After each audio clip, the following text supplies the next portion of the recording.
Hello and welcome to the YouTube link of Face to Face. This is Face to Face where we engage and do one-on-one interviews with the personalities who matter to you. My guest today is Nana Kwame Bediako. He's also known as Cheddar, also known as Freedom Jacob Caesar. He wants to be president of the land using a vehicle that is not usually the familiar route.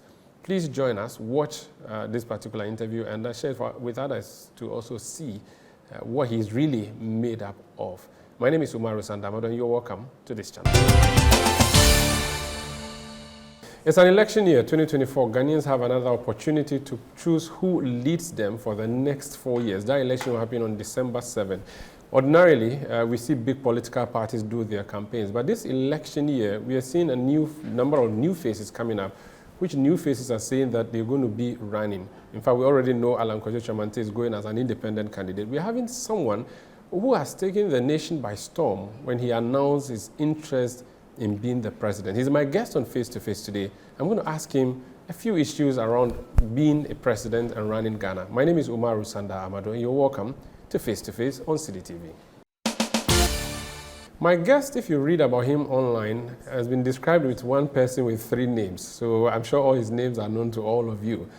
The popular one, Cheddar, but he's also known as the Prince. He's also known as his real name, the name that was given to him by his parents, which the government recognizes, Nana Bediako. He's my guest, but I don't know which one you want to say. Hey, all come to Face. How are you? Thank you very much. How is life treating you? Very well. I wonder why everybody forgets about Freedom Jacob Caesar, but when I'm out there, that's all I hear. No, that's for the people you give money to, the philanthropy. No, I don't think so. Is that not the philanthropy part of your... I think it's more to do with the Prince of Africa. The Freedom Jacob Caesar, okay, also known and born as Nana Kwame Bediako. Cheddar is a nickname. It means money. You know what's funny? So my language, I'm a Fulani. Oh. We say Cheddar to mean money. So I'm actually wondering if that's the origin of your name. It's not from the Fulani side, Are though, you but sure? Cheddar does mean money. And it's meant to be money from way back when they used the seashells and all of that to represent Maybe money. they stole the word from us. You never know. Maybe people are stealing Cheddar from me. Investigate it. Please investigate the source of your name. I'm putting it to you that your name is Fulani, so go look for it. Maybe you even have one of our genes. You never know. Just check. Well, I'm an African, so I won't be surprised. It's possible. You know, yeah, I'm everything. I can be Kenyan, Ghanaian, everything, you know. But I hope things are hard for many Ghanaians. Are things hard for you too? You know, life is hard, and that we have to accept it. A lot of people are worried about problems, but they keep forgetting that we were born to inherit the problems, and once we're here and we're alive, we need to keep finding solutions for it. Yeah. You know, some of the problems or some of the hardship could be opportunities. Yesterday's problem can become tomorrow's opportunity if we're able to lift the lid of or find what is underneath the lid, and sometimes that's when we realize that the crisis brings opportunity. That's true. That's true. How are your tigers? I was going to ask for your members of your household, but I don't know them. So, but the tigers, at least I've heard about them. How are they doing? They're fine. My family is also fine. I think that it's great to know that Ghana is one of the first countries to have had tigers in West Africa, East Africa, and North, and even Central. So we pray that, you know, the vision of breeding them and then expanding our safari in Ghana, which is to do with tourism, you know, that vision should become a reality. So there are 2 tigers, right? Yeah, they're 2. How old are they now?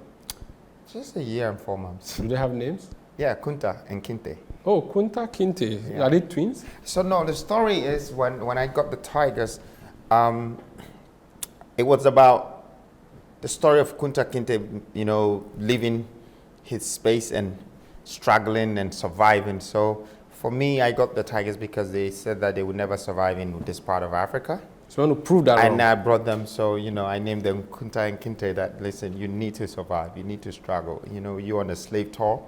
You know, I've taken you away from maybe the jungle, but it's because I want you to be a part of the world and also meet us and see how we live and all of that. That's been my intention, you know, not to have tigers and, you know, say I have tigers, but I wanted to give them that experience, and I wanted to know how they feel if they were not where they truly belong, and how they can also live with us, you know. I think I have gained some experience and liking for animals by doing so. You still keep them in a residential area? No, they're in the zoo. So they're in the zoo now? It's also another thing I wanted to do, to build a zoo as part of my portfolio, you know, because I did residential. From there, I went to commercial buildings, and then I started hospitality, industrial development. And then one thing that was left out that I had to do in the real estate sector is national development. So like zoos and museums. And I've managed to do the zoo, currently doing a museum. So you built a zoo where you put them, or you're using our Accra Zoo? Where have you? No, I built a zoo. I built a zoo from scratch. So it's located where?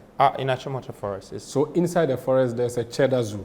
I wouldn't say it's a Cheddar Zoo, but it's a zoo for the nation, it's for the country. I think that we can expand, you know, our animal world and gain some tourist attraction through that.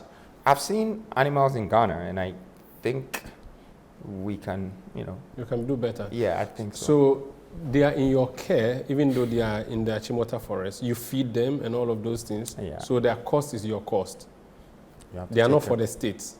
Did the state seize them from you during that court decision, or they said, no, bring them, we'll raise them for you, Oh, no, but no, you no. take care of them? I think that it's just a mutual understanding between me and the Forestry Commission.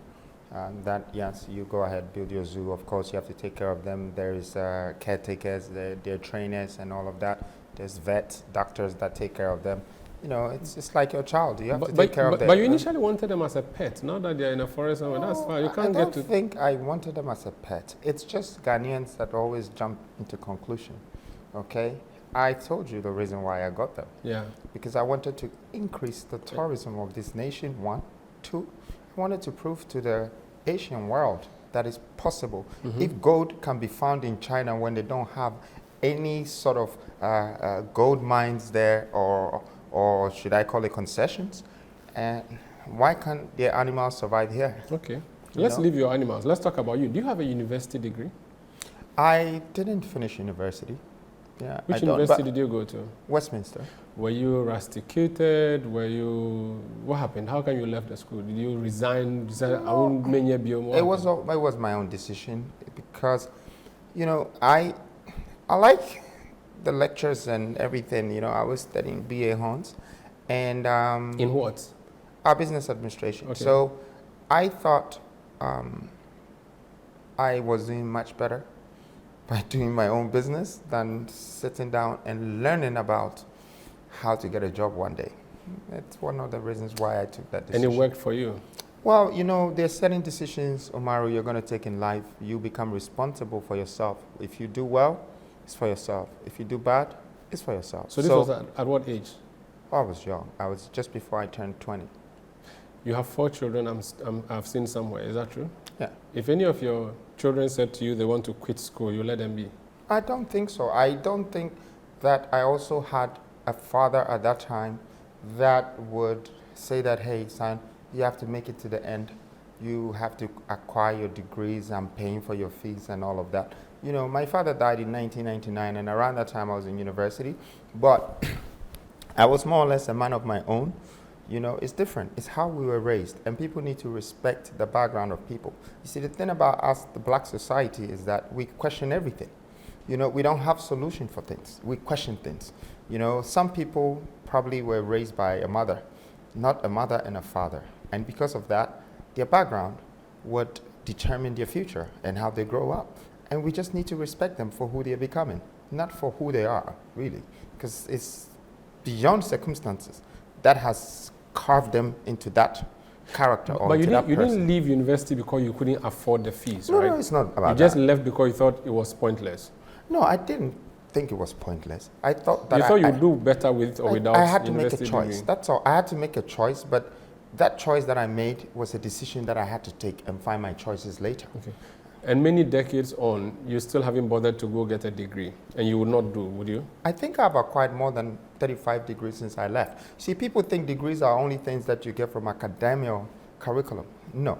There are degrees on the street, there are degrees in the corporate center, there are degrees in even the political sector. But do you have any degree from any university? I don't. Currently you don't? No. So right now, your highest qualification, if you were filling any form, would be SSCE. Well, if you can call it that. You want to be president, and Yeah. with your SSCE certificate, you think you can command people who are professors and PhDs? You think you can do that? What did those people do? The people that have the PhDs and all the DDDs and the degrees, what did they do when we gave them the chance? See, that's the mistake about us. We are basing our future, how we're going to develop our world, on the Western regulations. We feel like we have to have a PhD. We have to have this. We have to go to Harvard. We have to go to Cambridge. Yes, I've seen quite a few of them, Umaru. What did they do? Nothing, eh? What did they do? I mean, Africa has the worst governance in the world. Today, if you're looking at our economy, it's crushed. If you're looking at our currency, it's depreciated. If you're looking at the balancing of the economy, there is inflation. What did all these educated, so-called educated men that have all the degrees in the world, that we jumped and voted for them, thinking that they have the degrees and they'll be able to develop humanity and society and the country?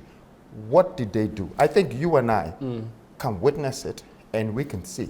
So if you're asking me that I need the degree before I can make a decision for my destiny or what I can do to contribute to the country's success, then I am here to prove you wrong. Because I don't think we should You need a depend on degree. Will you get your children to get degrees? Will you let your children get degrees? I am educating my children. And Up to degree level? Look, education is a necessity. Yet you decided to opt out of that. Do you have degrees? I have one. You have one? Yeah. Did you do it from the computer, or did you actually, was it virtual or was it? Oh, I went to school for 4 years. For 4 years? Yes. Which university? Ghana Institute of Journalism. Okay, so your degree is to be a journalist? Yes, that's what I learned in. I think it's your destiny, right? That's what you wanted. I don't know about destiny, but yes, I wanted to be a journalist. So now you are. Yeah. But, you want to know what I wanted to be? What?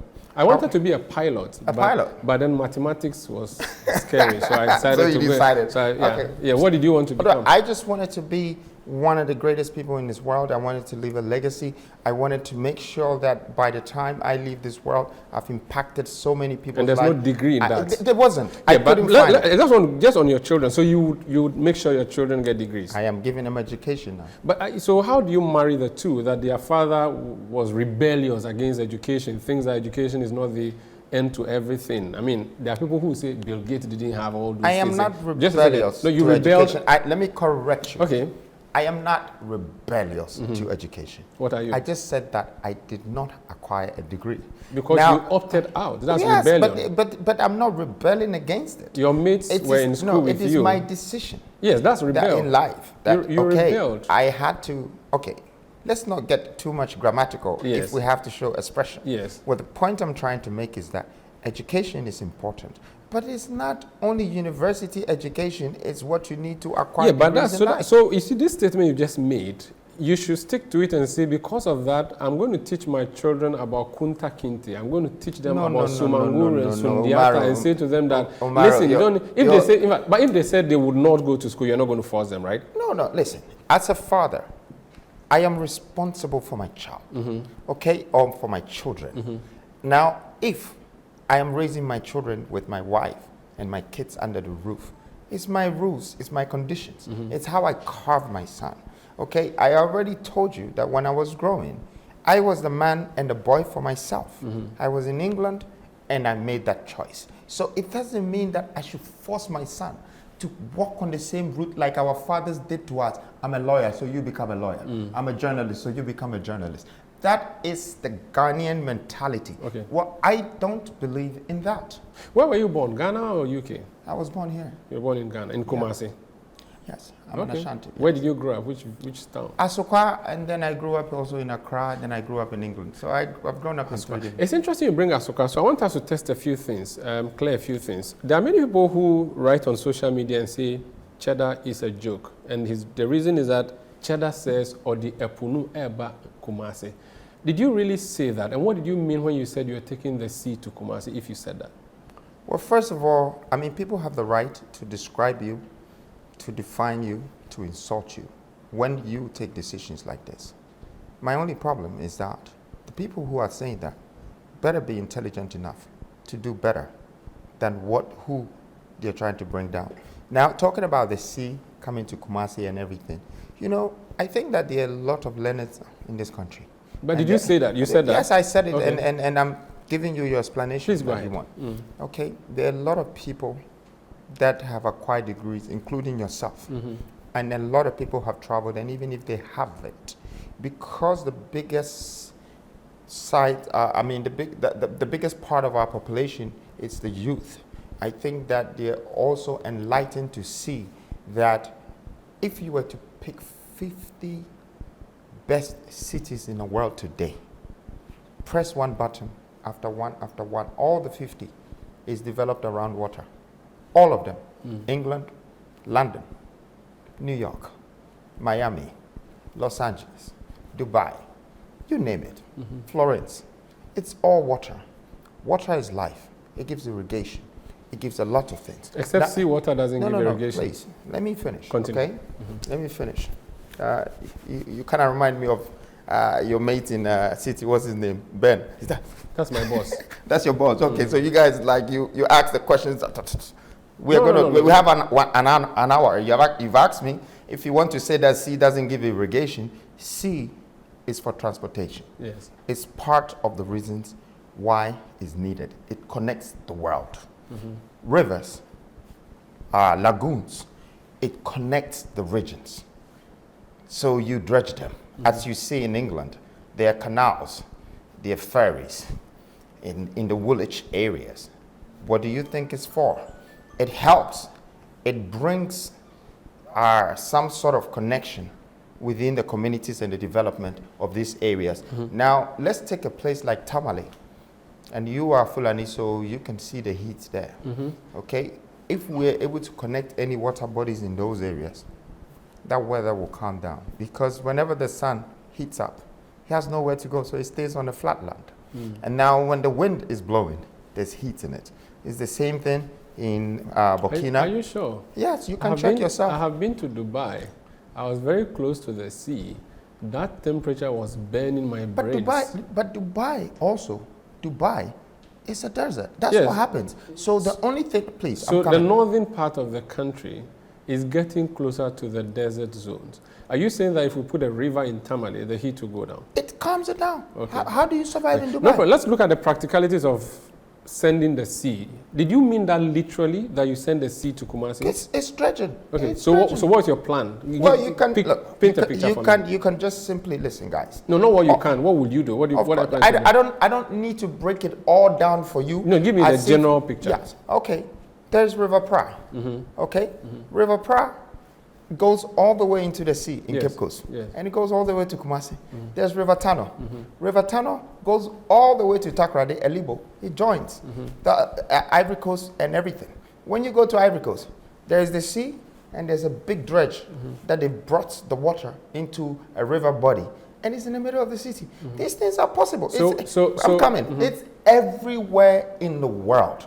Since Ghanaians are claiming to be well educated with degrees and all of that, I will urge Ghanaians, kindly start to do your research. Look at these things. Look at a place like Manchester and look at Liverpool. The reason why they have football teams today, they were fighting about connecting a water that brought ships into that area. So they started industrialization. Now, when I'm talking about this, I am talking about the biggest visions that will change this nation. It's taking Ghanaians 100 years for them not to think of what to do with their water. No problem. I'm coming, please. What do they do with their water? What do you say? Any water in Ghana, what did they do with it? I've seen people carry stuff on their head and go and throw it in the sea, and then the next day their children go and bath in it. That makes a lot of sense for people who have degrees and want to build their country. We need to use our water for transportation. We need to use it for irrigation. We need to open the waters. Let me just press you on that. So River Tano is one river you may use, or River Pra. That's what you plan to use. So what, you dry it up and then pump? You don't dry it up, please. Listen. So what, you pump the sea into? Umaru, I will make it very easy for you, because you're a sharp young man who have a degree. So when you go home, kindly Google about dredging and countries that they've done that. I'm coming. I know what dredging is. Oh yes, if you do. So you dredge the River Pra, and then do what? I'm coming. If you Google you're going to get all the answers that you're trying to get here, since we only have 1 hour and there's more we have to talk about. I'm coming. You are going to get all of it. Okay. When you start to dredge, join water, you join rivers, lakes, sea, all of that is there. And it's been happening since the 15th. Some are even before that. It's not today that there is dredging or connecting water. Okay. So the River Pra or River Tunnel flows into the sea. Yeah. It's constantly flowing. So let's even use Volta River, which is what many people know about. So it's flowing into the sea at Adan. Are you saying that you're going to create an access so that the sea instead of flows into the river? What happens to the river that is flowing downstream? What happens to that water, which is fresh water? Don't forget, the sea is not fresh water. How are you going to have fresh water move out of its original path of flow for seawater to flow upwards? Gravity will not even allow that to happen, so that the sea is down south. That's why the water flows from the north down south. You are saying that you're going to push the sea back up all the way to Kumasi. I didn't say you're going to push the sea. How would Nobody you push it? goes into the sea to push it up. You said you send the sea to Kumasi. No. Unless you I meant... said I would dredge. Listen. So what, you you're dig talking a about big gutter? gravity. Listen, you're talking about gravity. You're talking about longitude. Here, Yes. okay. I'm talking about slopes. Yes, slopes. That's what I said, longitude. So when you know that there is a dam and is meeting the sea, the sea's wave is stronger than the river wave. If I dredge the river further down, push it down, the sea would automatically push into it. Now, if I want to put irrigation systems and filtration systems for other sources, I would be able to do it. In this world... And you're going to take this all the way to Kumasi? No. Come, relax. In this world, there's so many things people are doing with the sea and doing with the river. I know. I've seen the Palm Jumeirah. Fine. I've so seen the, that is the same. Have you seen the cost of what... But what are you people worrying about cost for? Because I know how much we are worth as a country. Well, there's something called about, GDP. Our GDP doesn't sustain that. Don't worry about that. If they couldn't do it and someone is willing to do it, why are you questioning them? You see, it's not how much money you have that can do or fulfill your dreams. It's how much brains and wisdom you apply to Have you spoken to have. any engineer who told you that this is possible? Well, you know what? Have you ever done any project that you had to put maybe 16 people from all over the world, supervise it and build it yourself? Have you done anything like that? Yes or no? Have you? No. Have you asked me a question. I'm coming. I haven't. I haven't done that. Okay, so to answer your question. Have you spoken to any engineer who told you that that's possible? So to answer your question, I am someone that have dealt with architects, engineers. I've done development. I've built most grounds for industrial, for development. That one, please relax. There's a template. Why do you have a template for someone digging up or dredging up and sending the sea to a place that the sea doesn't go to? Do you have a template? Well, if you're not going to let me explain myself and you're going to keep going on like your boss, please explain yourself. Then I think I'll let you speak. Please explain yourself. Oh yeah. So I am saying to you that it's not my first time of doing projects. Projects, it's about hiring architects, engineers, doing feasibilities, doing research, acquiring machines, and the things that gets it done. That is how it's done. Very well. Okay? So I have to use that process. It's the same process that the Japanese used, the same process that Singaporeans use, the same process is what Dubai is using. So we Ghanaians can use the same process. Now you're talking about the money to do it. And that is also another thing. Well, maybe the problem we're having with our discussion or conversation, which is becoming an interrogation, is that you're not letting me explain to you even how I would implement my own ideas. Okay. But you're trying to tell me that it's either impossible or I don't know how to do it, or the sea is up and the river is here, so how are you going to do it? Let's have a conversation, gentlemen. This is Face to Face on Citi TV. My name is Umaru, Sanda, Amadu. My guest is Nana Kwame Bediako, also known as Cheddar. He is a leader of a group known as New Force. He plans to be president of the Republic. He's my guest on Face to Face, just talking about a few things around some of the promises he's made and the statements he made. When we come back, I'll engage him further on that, plus his policies for Ghana. Please stay with us.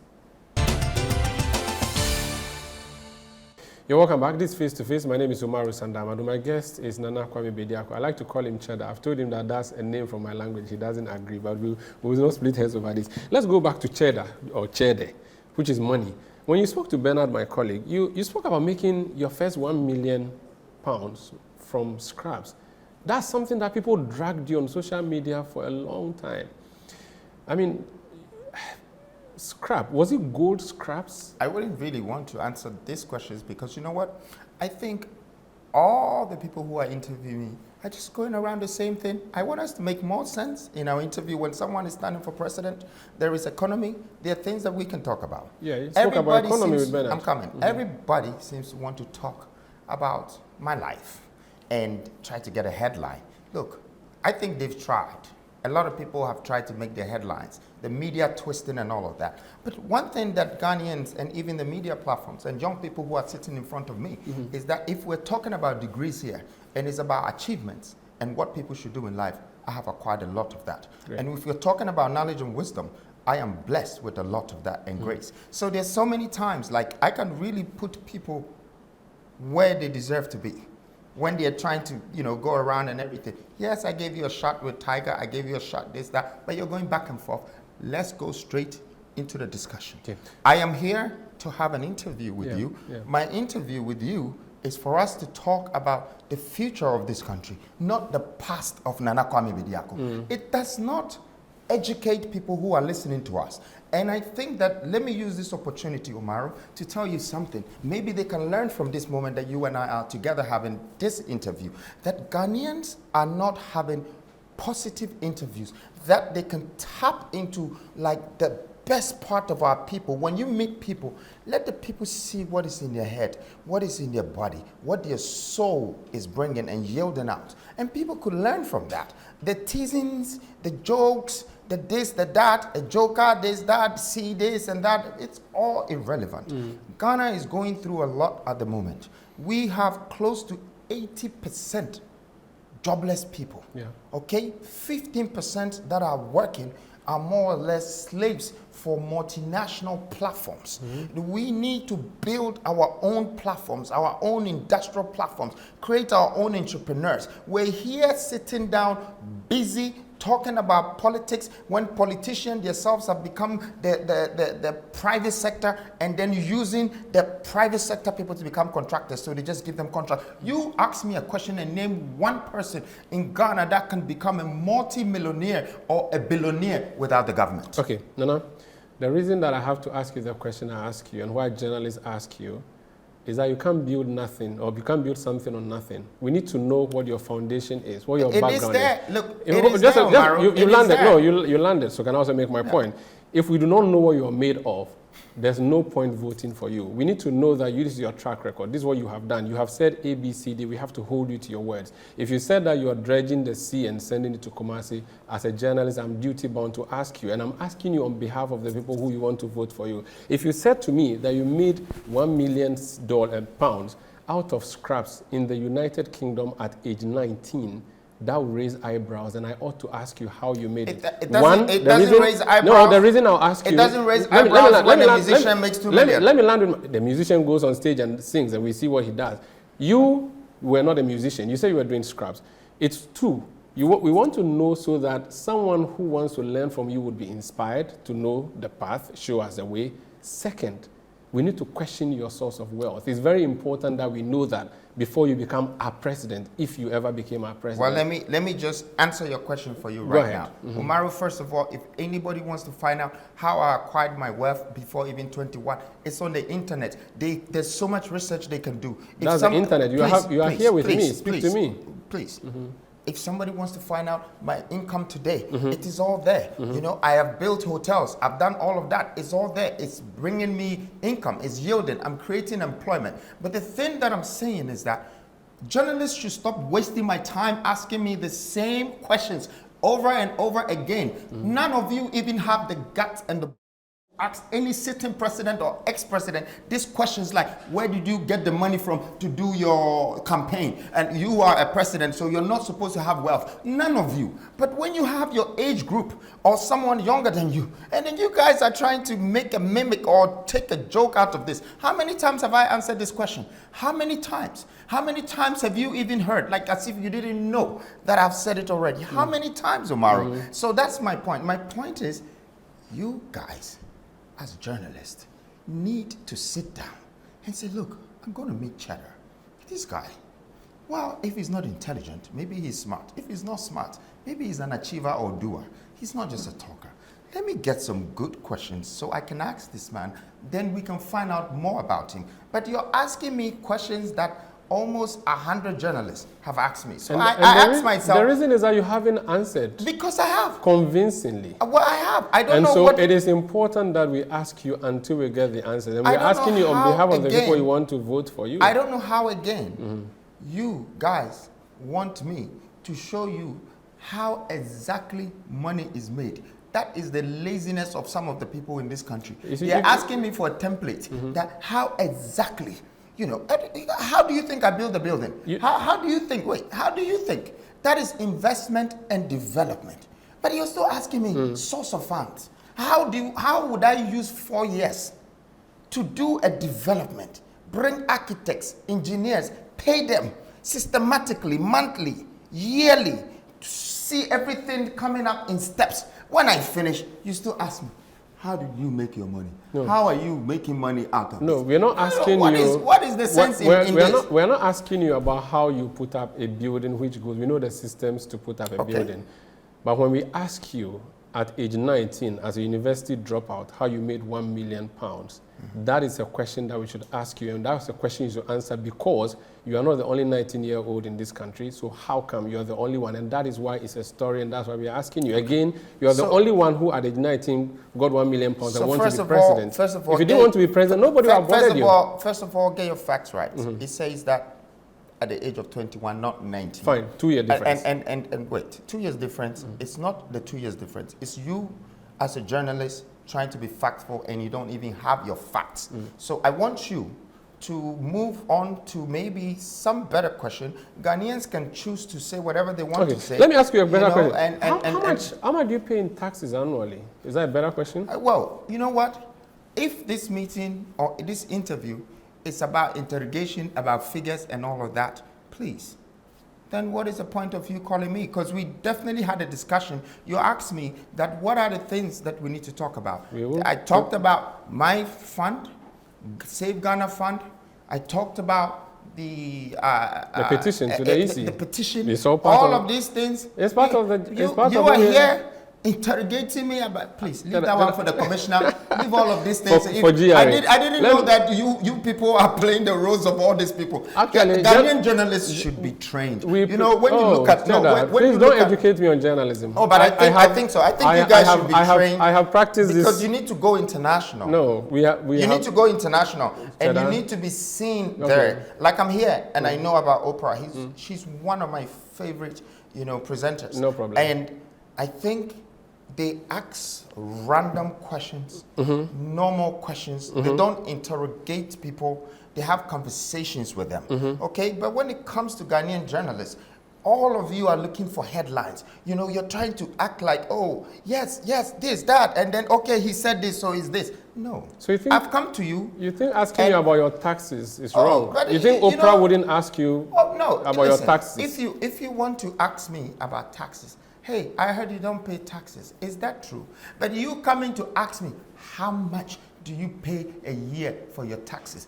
It's more of a duty of the person who is supposed to interrogate me that has the right. I don't like when you use the word interrogate. So far it's been a conversation. It's not. This is not a conversation. If it's a conversation, we will have it. That's what we're having. It's a nice conversation. You're interrogating me, so I'm asking you. We even have a cup of tea here. That's interrogation. This is a cup of tea. Yes. And I am not going to be your cup of tea. So let's concentrate on the cup of tea and have a conversation. Okay? Let me go to another aspect. Let's talk about politics. The spokesperson you had was Belgian, and I saw you quoted somewhere saying that you didn't get any, Ghanaians were afraid to be your spokesperson. That's why you had to choose a Belgian. She has since been deported. Since then, have you got a new spokesperson? I don't really. I'm working on new spokespeople. Okay. But let me also use this moment to clarify this. The New Force is a movement, and the New Force is not a political party. Mm-hmm. Therefore, we can choose white, black, blue, whatever. So you don't want to have the party structures like we know them. I'm coming. It's just that it's bad for Ghanaians to realize, oh no, we made a mistake. We should have looked into it first before we accused him. If I had a political party and I had a foreigner as a spokesperson, then maybe it looks bad, even though it's not 100% illegal. But then it looks bad. But it was just a movement. So, and I personally think that, you know, that was human rights right there. You know, for a country, we should protect our reputation for humanity. And once we break the rules of, or there is human rights violation, it doesn't just hit the government, it hits the nation.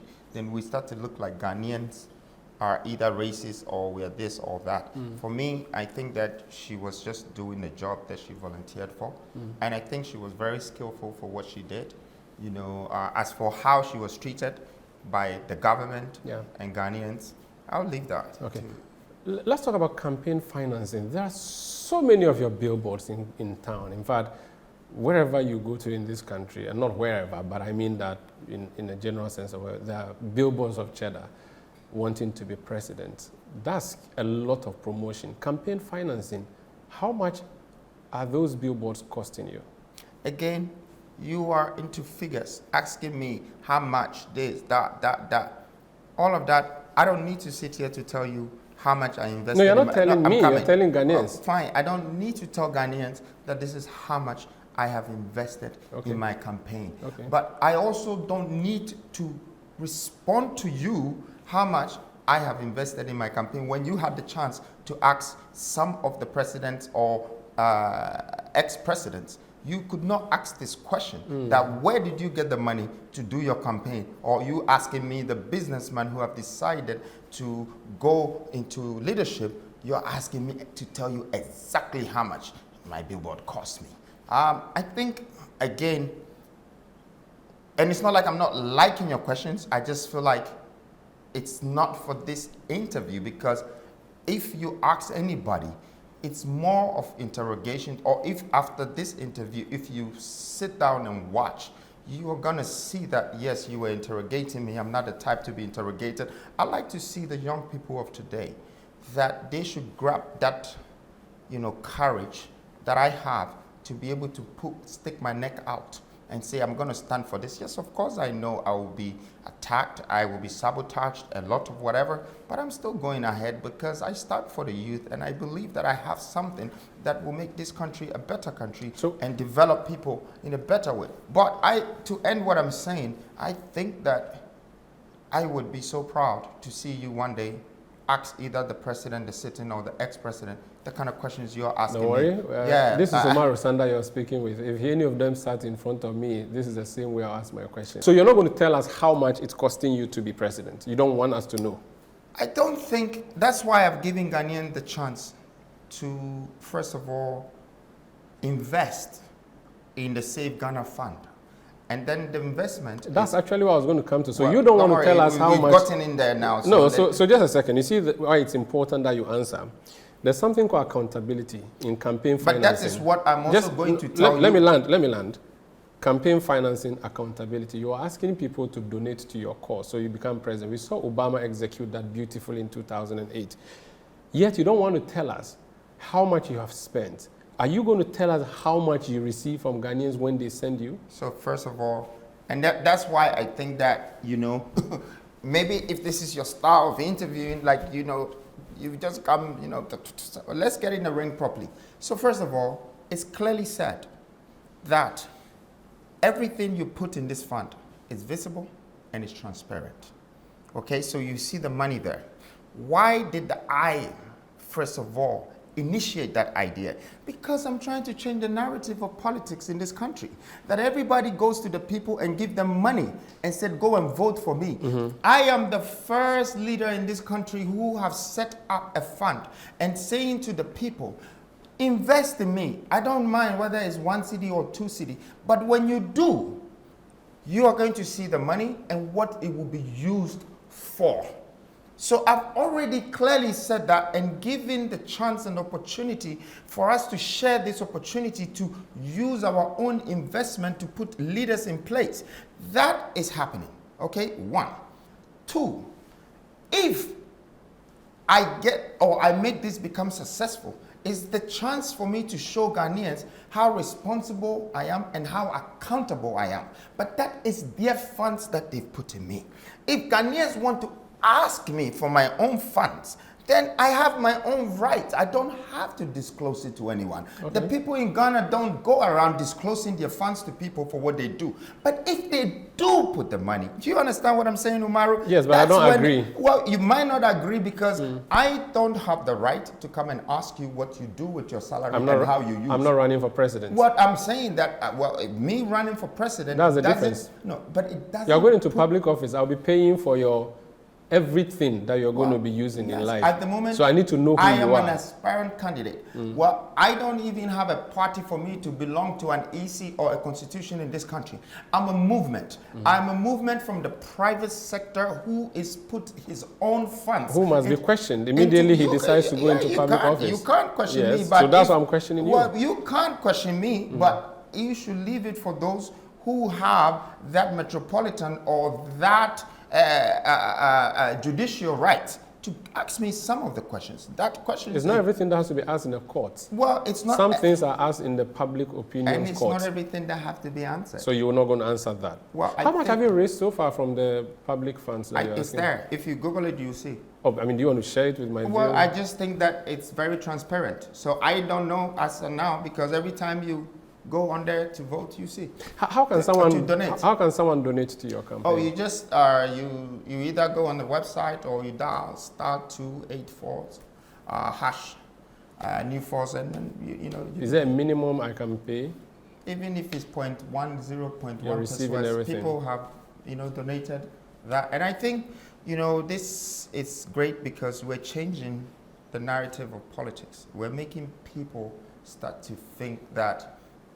Why is this young man taking us through this route? But if also they don't donate, I will still have to find a way to be successful with my campaign and be able to also let Ghanaians know that the reason why I didn't have to go to people to give me funding, because if I ever have to be president, I don't want to say I owe people favors. So I govern the nation by the favors that I owe people. I want to govern this nation because this nation has formed a government, become a government body, and have put me in a position. So therefore, I have to serve them.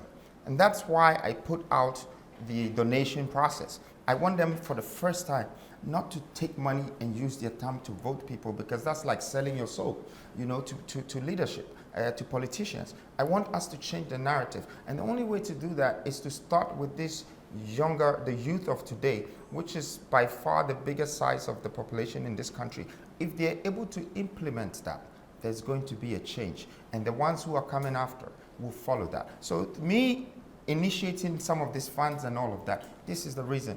I am giving the nation a chance to be able to see the scale of my responsibility and the loyalty behind my accountability. So these are not desperately needed funds. You don't desperately need funds from Ghanaians. You're just doing it so that symbolically you want people to know that, hey, it has to be two-way, it shouldn't be one way. There's no such thing as desperate. We are not desperate people here.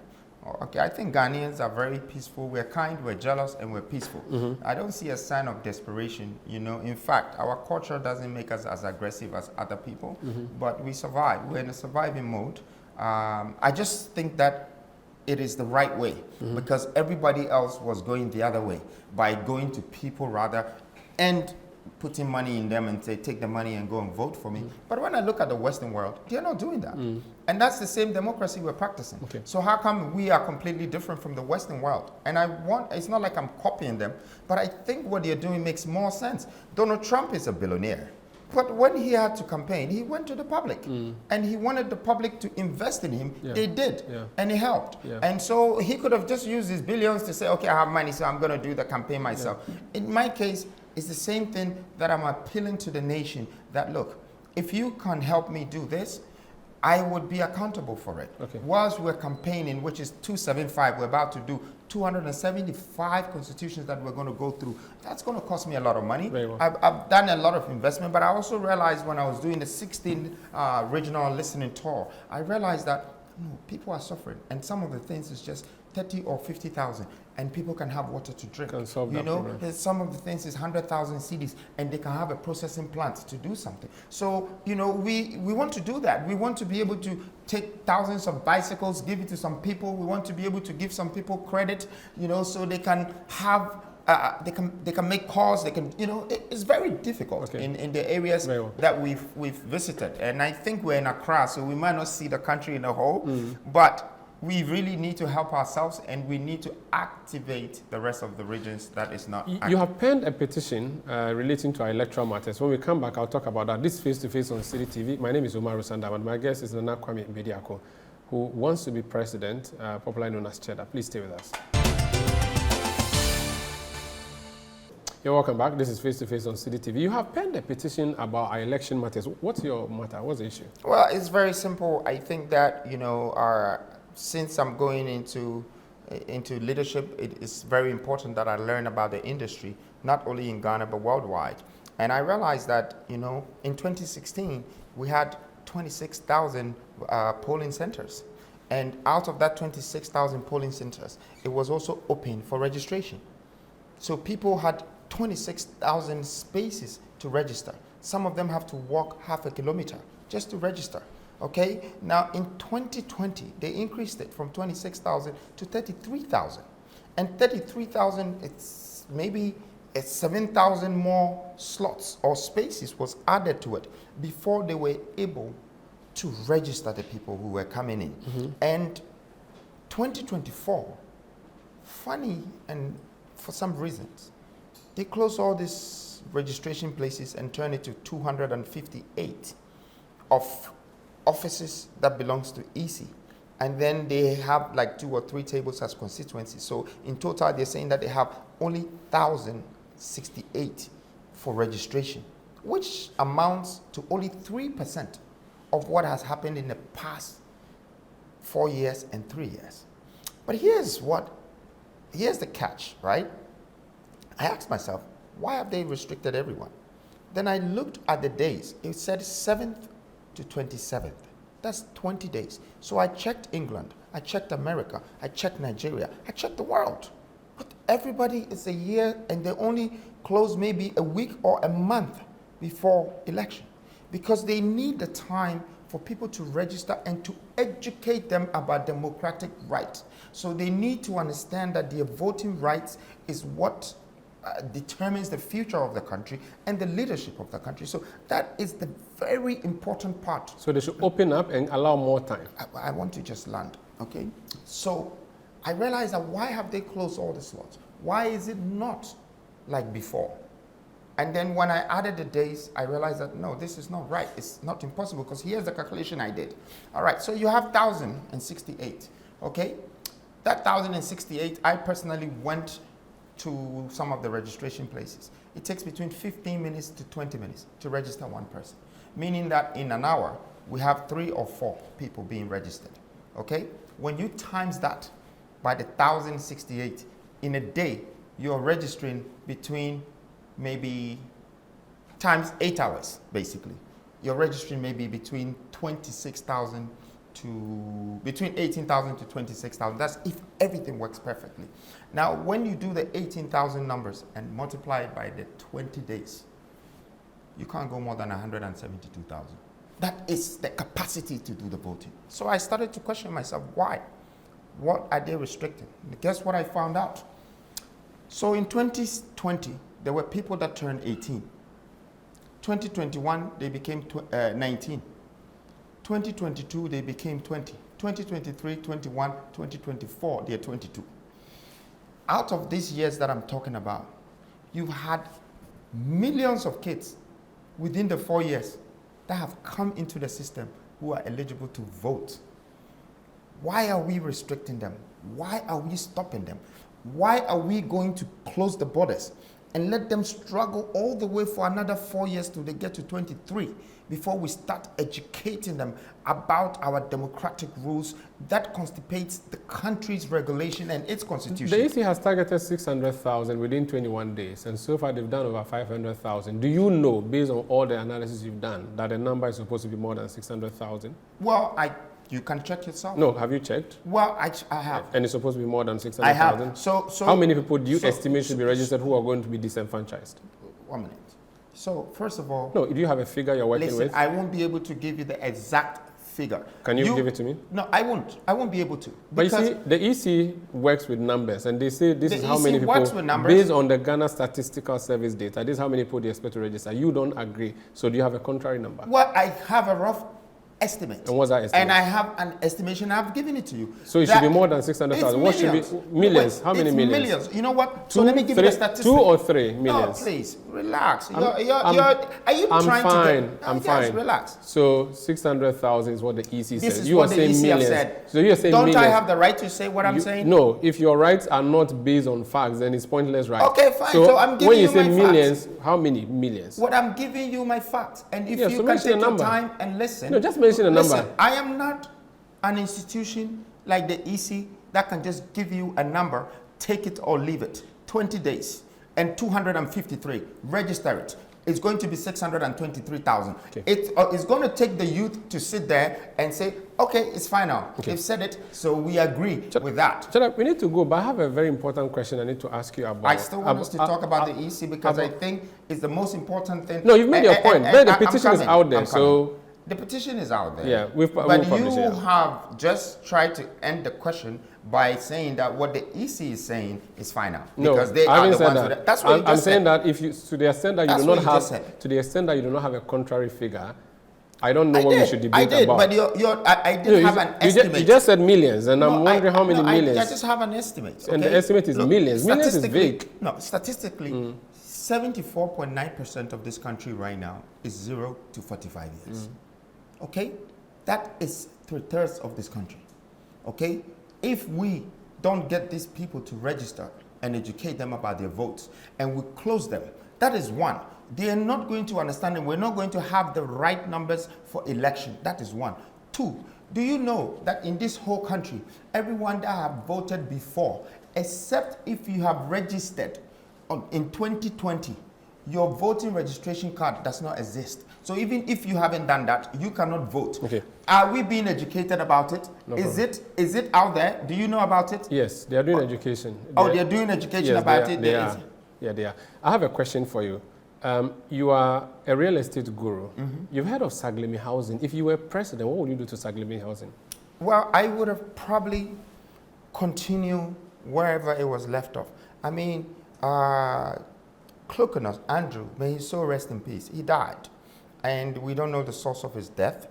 But this young man studied about pre-engineered homes in Vienna. I remember he told me his story before. And he's half Brazilian, half Ghanaian. He studied over 8 years. He could have used that technology to go to Brazil, but he brought it to Ghana. And he brought some contractors, OAS, with him. And they started a project. They did 1,500 homes. For some reason, it was in a different regime of politics. When the next regime came to power, they refused to touch it. So it was there, and it started, growing weeds. Okay, so I think that for me as a leader, I don't see why, if I started something or if someone else started something that is positive, because we don't belong together in the same party, it should be deserted. This development should be for the nations. It shouldn't be for the parties. They plan to give it to private person to continue. Is that something you would agree with? I am not interested. I'm not interested in something that they have watched it grow weeds and people have died over and they haven't turned it out to be anything. I'm not going to carry that burden. Right now, you know what I'm interested in? I'm interested in securing millions of jobs for the people in this country who cannot work and have the daily average income to survive. Okay. I'm interested in developing this nation because I've developed some for myself and I've realized that it's not good to be wealthy alone and surrounded by poor people. This is my interest. My interest is now to develop a nation. My interest is to build a country. My interest is to add value to society. My interest is not go into any political something that has been left over years and is destroyed and I should go and do the hard work of something that could be easily resolved. Well. I don't have interest in that. Nana Kwame Bediako, aka Cheddar, aka Freedom Jacob Caesar. Thank you so much for joining us on Face Thank to you Face. very much. Thank you. I appreciate it. Thank you so much. Thank you. And that's how we end today's edition of Face to Face on Citi TV. My name is Umaru Sanda. Amadu. Keep watching Citi TV. It's your world. Thank you.